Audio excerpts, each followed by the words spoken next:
Husky football, 1976. With 31 lettermen gone from a team that finished third in the Pac-8 Conference in 1975, the James Gang started their rebuilding program by playing host to the Virginia Cavaliers.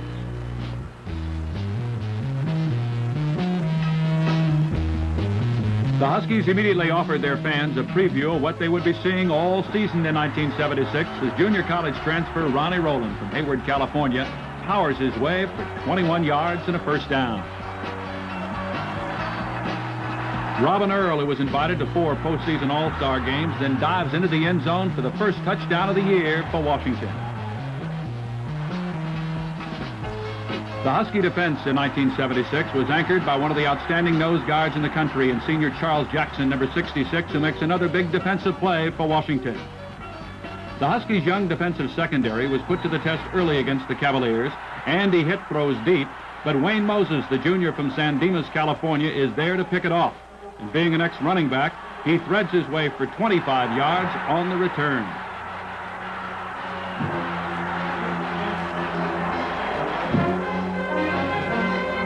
Ronnie Rowland, who will become the first Husky since Hugh McElhaney to rush for 1,000 yards in a season, then caps off the day with this 18-yard burst up the middle for a touchdown. The Huskies defeat the Cavaliers 38-17. The Big 8 champion Colorado Buffaloes then invade Husky Stadium to battle the unbeaten Huskies, and the game turned into a tough defensive struggle, with the Buffaloes' Jeff Austin spending most of the day trying to get away from the blitz of sophomore safety Kyle Heinrich. The Buffaloes then decide to keep it on the ground as they run the option. But senior defensive tackle Kevin Richardson from Sacramento is right there to throw Austin for a loss. In one of the better defensive battles of the year, the Huskies come up with another outstanding play as linebacker Rob Gehring, the senior from Port Orchard, rolls in to make the stop. Offensively, the Huskies finally begin to move against the Buffaloes, who played in the Orange Bowl, with Warren Moon throwing to Leon Garrett for a Husky first down.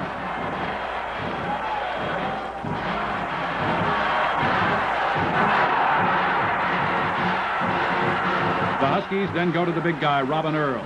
He powers his way into the end zone, but Colorado wins the regionally televised game 21-7.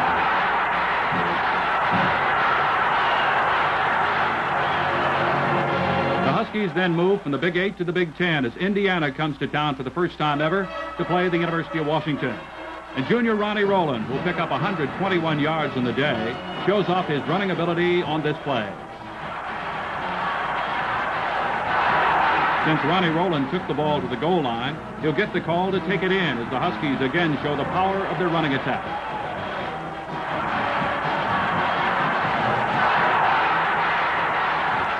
The Huskies' hard-hitting defensive line will get the offense the ball again as the ball is knocked loose by Charles Jackson, and linebacker Mike Jackson, the sophomore from Pasco, makes the recovery.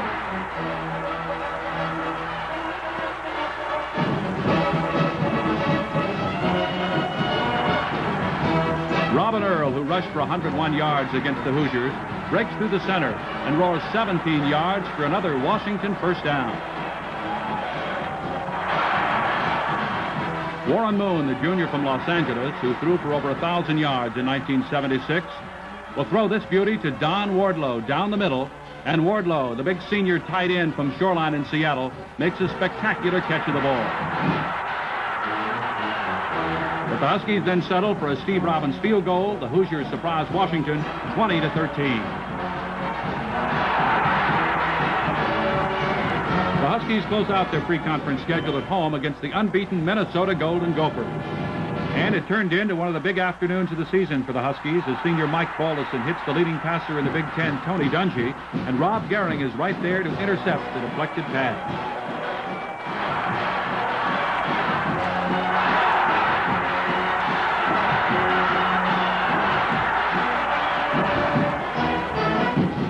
The Huskies waste no time getting on the scoreboard. Robin Earl comes up with another big day as he picks up 112 yards on the ground, including 13 on this play. Then Ronnie Rowland dives to the middle to score on one of the best drives of the season. The Huskies could do no wrong on this Saturday afternoon. They caused another fumble with Kyle Heinrich knocking the ball loose on a good Minnesota gain and Charles Jackson coming up with the recovery.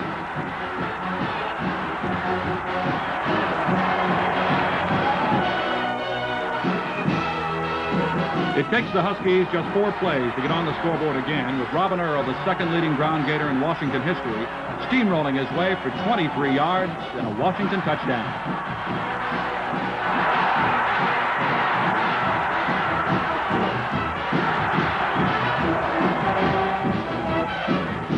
The Huskies put on quite a show against the Golden Gophers, with Ronnie Rowland behind some excellent blocking, picking up 45 of his 155 yards rushing on the afternoon.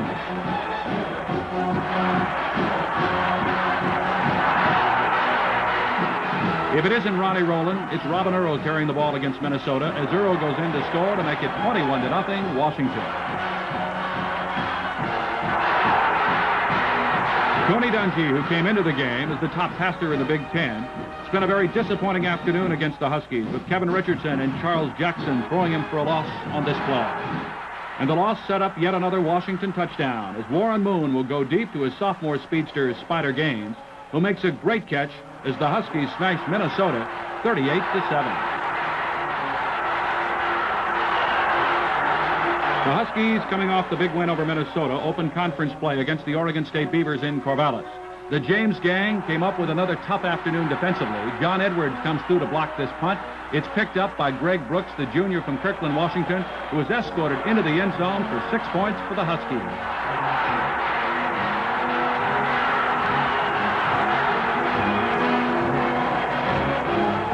The Beavers go to the air to try and move the football against the University of Washington on this Saturday afternoon.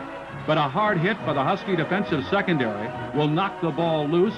Rob Gehring, the linebacker, will be there to recover, and Mike Jackson celebrates with a dance.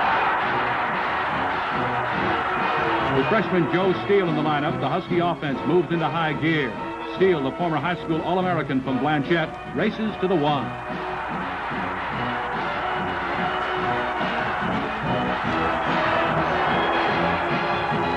Joe Steele at 6'4", 195, then busts his way into the end zone for a touchdown for the Huskies. The Huskies get the ball back a couple of plays later as sophomore John Edwards from Interlake in Bellevue is in the right place at the right time to pick off this pass from Oregon State.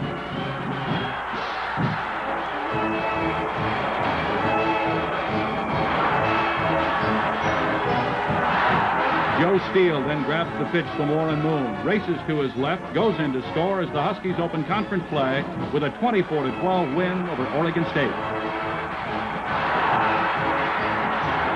The following week, it was on to Palo Alto in a meeting with the Stanford Cardinals. The Huskies get things going in a hurry as freshman Joe Steele puts on a burst of speed, races down the far sideline for 20 yards and a Washington first down.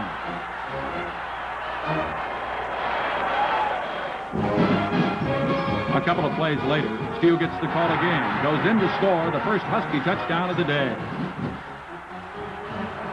The Husky defense rises to the occasion again on this play, as the Huskies' Charles Jackson will turn the Cardinals' Ron Inge upside down on one of the hardest hits of the season.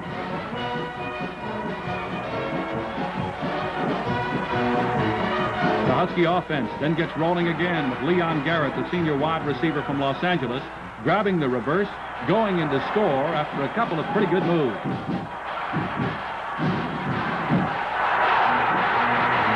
Then Warren Moon, who went 15 for 28 for 209 yards against the Cardinals, throws to senior Scotty Phillips, who fights his way into the end zone.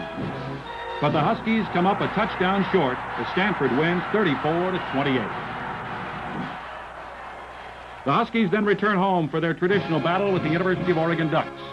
And the Huskies put in a new play for the Oregon game, and it works to perfection, with running back Joe Steele throwing back across the field to quarterback Warren Moon, and the play sets up a Washington touchdown.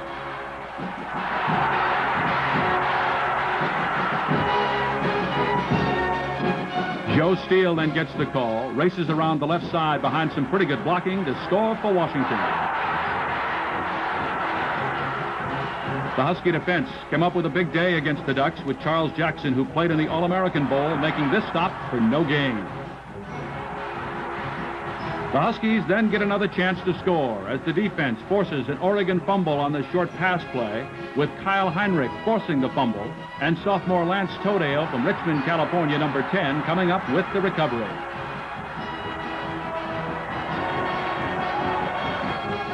The Huskies then put the win away on one of the great plays of the season.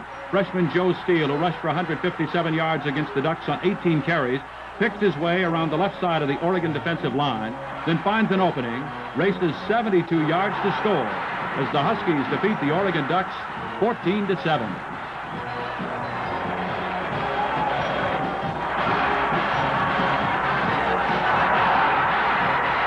With the Huskies now 2-1 in conference play, the unbeaten and number 2 ranked UCLA Bruins come to town. And Joe Steele, the Huskies freshman sensation, electrifies the crowd with his kickoff return for a touchdown. Steele, who was injured in the game, finds the opening he needs, then appears to run out of gas. But then he gets it all back together again and goes in to score on the biggest play of the season.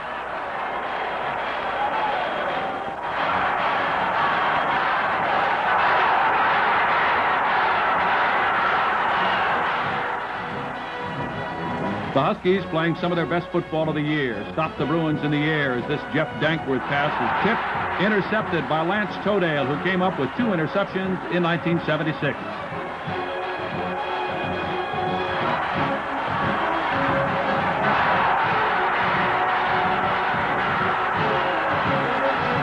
With time running out in the half, Warren Moon throws to Scotty Phillips, and the number 1 pass receiver in University of Washington history grabs one of his 26 receptions of the year. Then on the final play of the half, Steve Robbins, the number 1 field goal kicker in Washington history, hits this 32-yarder. Robbins, the junior from Wenatchee, has now kicked 21 field goals in his career at Washington. The Bruins, who played in the Liberty Bowl, try to get something going through the air. They throw to running back Theodis Brown, but nose guard Charles Jackson from Berkeley comes up with a super stop on the play.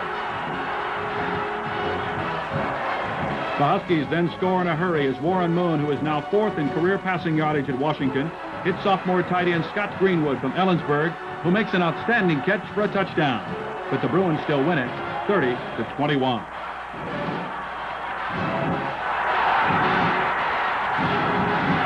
The Huskies played host to the California Bears in the annual homecoming game.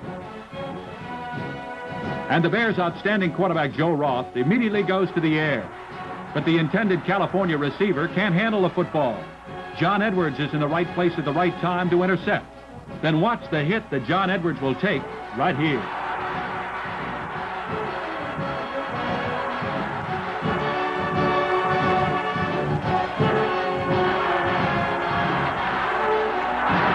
Warren Moon, who averaged over 100 yards a game throwing the football, hits senior Leon Garrett down the sideline. He makes one of his 15 catches on the year.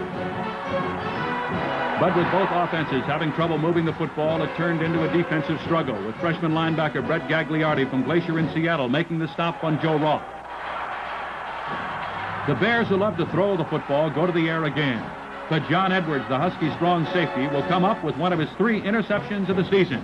But the Bears still go on to win the low-scoring affair, 7-0. The Huskies then travel south to meet the Rose Bowl-bound USC Trojans at the Coliseum in Los Angeles. And the Huskies, who finished 3rd in the conference against the run, show you why on this play, as Mike Balderson, the senior from Wilson in Tacoma, stops Ricky Bell. Robin Earl, who finished 4th in the conference in rushing and was second-team All-Coast, smashes his way up the middle for 17 yards and a first down against the Trojans as he rushes for 107 yards on the day. Junior Ronnie Rowland, who averaged almost 5 yards a carry in 1976 on the second best rushing team in University of Washington history, picked up 18 yards behind some good blocking on this play.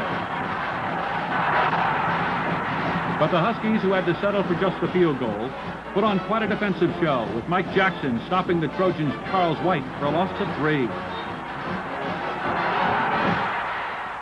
USC will go to Charlie White again, and he appears to break the tackle. But sophomore Wayne Roach will come right back and make the stop. And USC goes on to win it 20-3. The Huskies close out their season against the pass-minded Washington State Cougars in Spokane. And 6 plays into the game, behind excellent blocking, Ronnie Rowland will get the call. And Rowland, who was second in the conference in rushing in 1976 with 1,002 yards, picks up 59 of those yards on this play for a University of Washington touchdown, and the place goes wild.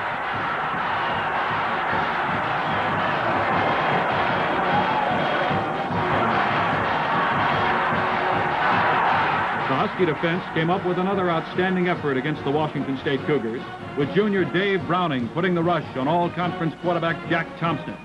Thompson can't find anybody to throw to, then he ends up throwing to the wrong man.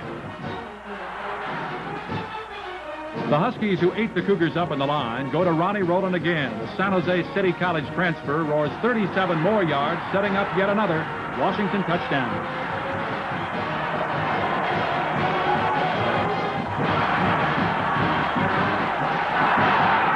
Robin Earl then adds 6 more points to the Huskies' 237 points in the year, as the Huskies are on their way to their highest point total of the season.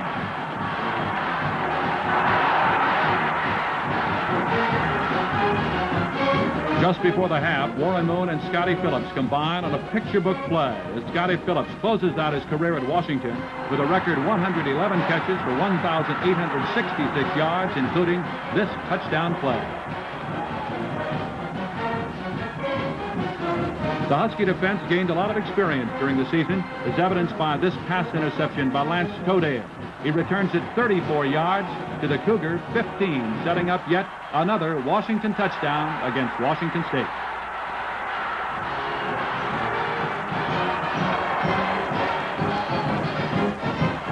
Robin Earl then busts through a big hole to score his 14th touchdown at the University of Washington and close out a brilliant career that saw him rush for 2,351 yards, an average of over 5 yards a carry.